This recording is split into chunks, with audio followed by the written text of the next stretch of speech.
Assalamualaikum warahmatullahi wabarakatuh. Perkenalkan, nama saya Agil Rizar Pambudi dengan NIM 18106514046. Dan saya Widianto Dwi Pangestu dengan NIM 1810651041. Saya dengan Widi akan menjelaskan tentang materi naive Bayes. Teori naive Bayes. Algoritma naive Bayes merupakan salah satu algoritma yang terdapat pada teknik klarifikasi.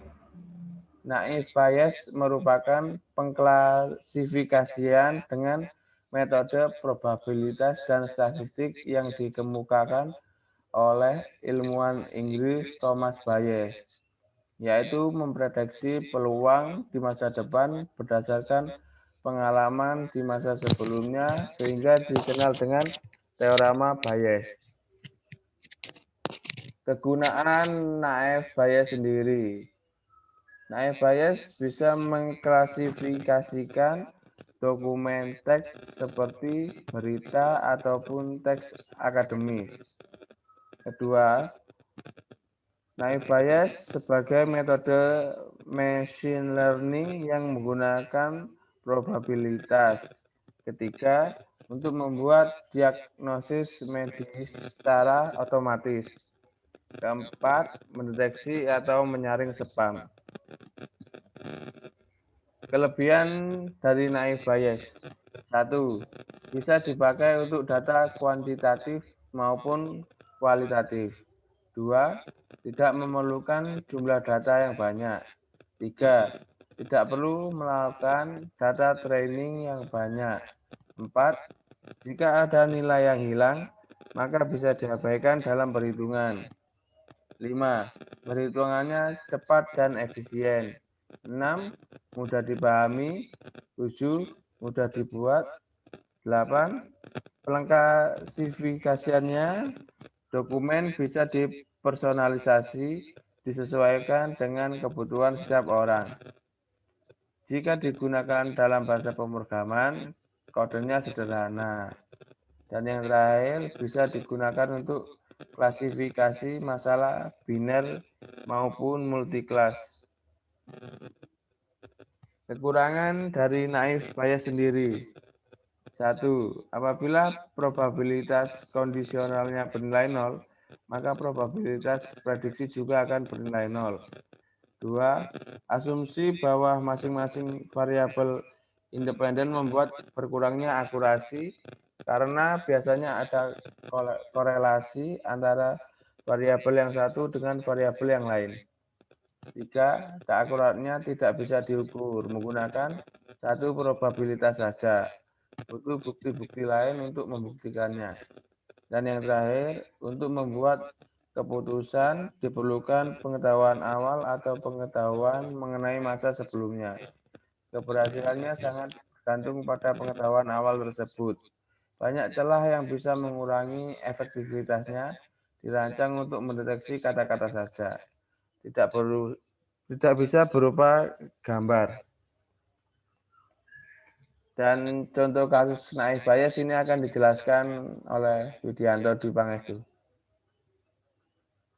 Baik, selanjutnya yaitu contoh kasus naive Bayes.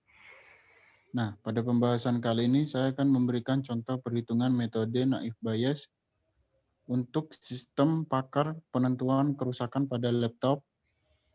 Nah, untuk pada tahap awal kita harus mempunyai data kerusakan dan gejala laptopnya terlebih dahulu.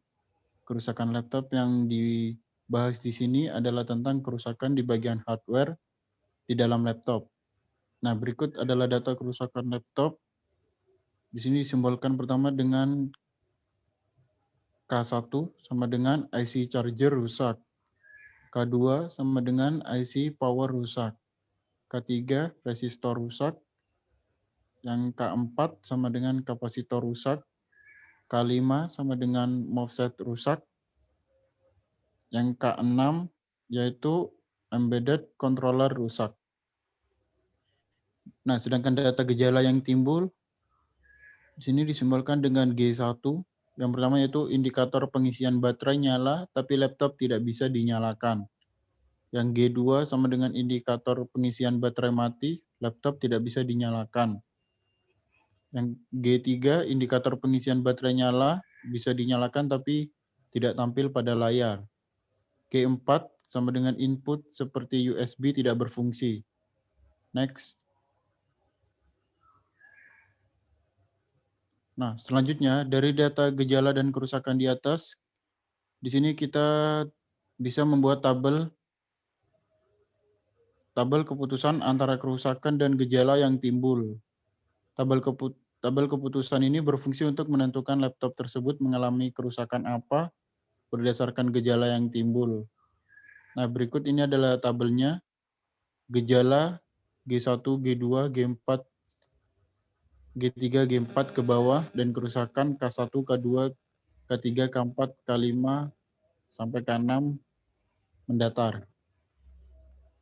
Nah, di sini keterangannya 1 yaitu gejala yang muncul, sedangkan 0 tidak ada gejala yang muncul.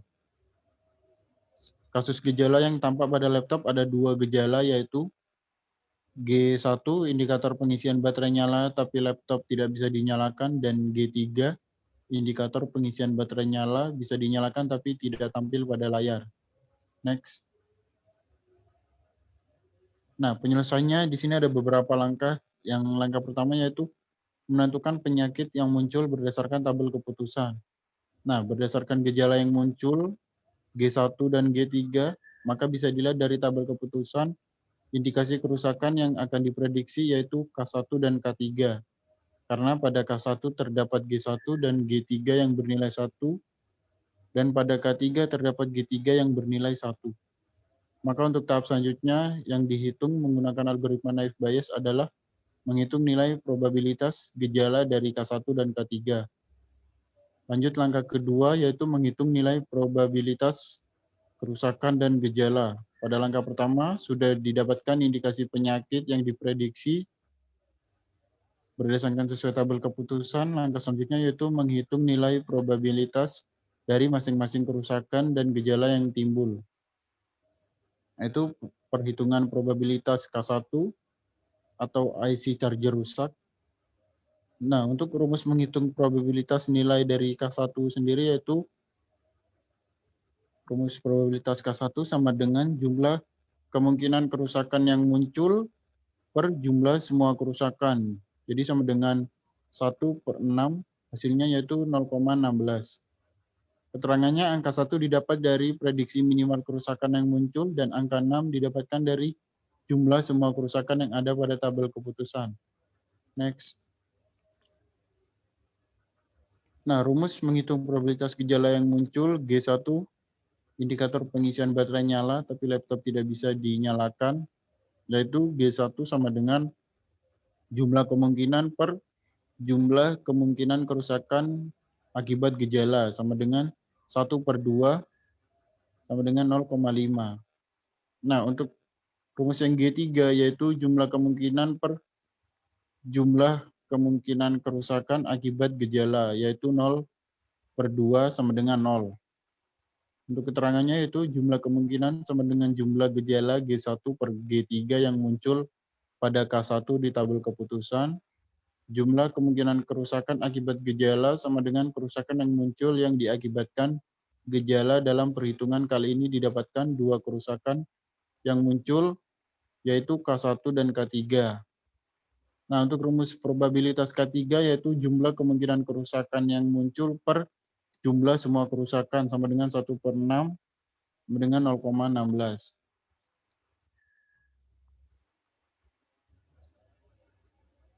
Nah, ya, keterangannya itu angka 1 didapatkan dari prediksi minimal kerusakan yang muncul, angka 6 didapatkan dari jumlah semua kerusakan yang ada pada tabel keputusan. Untuk rumus menghitung probabilitas gejala yang muncul G1 sama dengan jumlah kemungkinan per jumlah kemungkinan kerusakan akibat gejala. 1/2 sama dengan 0,5, jumlah kemungkinan per jumlah kemungkinan kerusakan akibat gejala. 1/2 sama dengan 0,5. Next.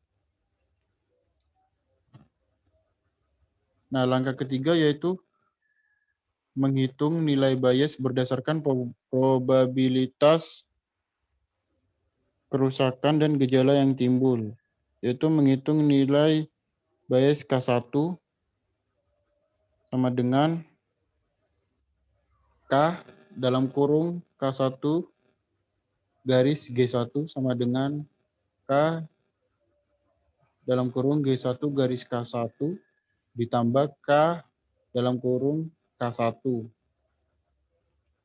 Nah, kita dalam kurung lagi K dalam kurung G1 garis K1 sama dengan K dalam kurung K1 tambah K G1 garis K3 tambah K dalam kurung K3. Hasilnya itu didapat 0,5 kali 0,16 per 0,5 dikali 0,16 ditambah 0,5 dikali 0,16 sama dengan 0,08 per 0,16. Hasilnya yaitu 0,5. Nah, untuk selanjutnya K1 dalam kurung K1 garis G3 sama dengan K dalam kurung G3 garis K1 ditambah K dalam kurung K1 per K dalam kurung G3 garis K1 ditambah K dalam kurung K1 ditambah K dalam kurung G3 K3 ditambah K dalam kurung K3. Selanjutnya 0, dikalikan 0,16 per 0 kali 0,16 ditambah 0,5 dikali 0,16 sama dengan 0 per 0,08. Hasilnya 0.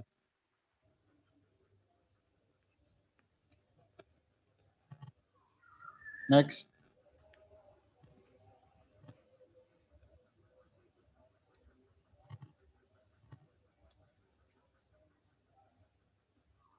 Nah, sekian penjelasan dari kami. Apabila ada salah kata atau materi yang kurang, kami mohon maaf. Assalamualaikum warahmatullahi Assalamualaikum wabarakatuh. warahmatullahi wabarakatuh.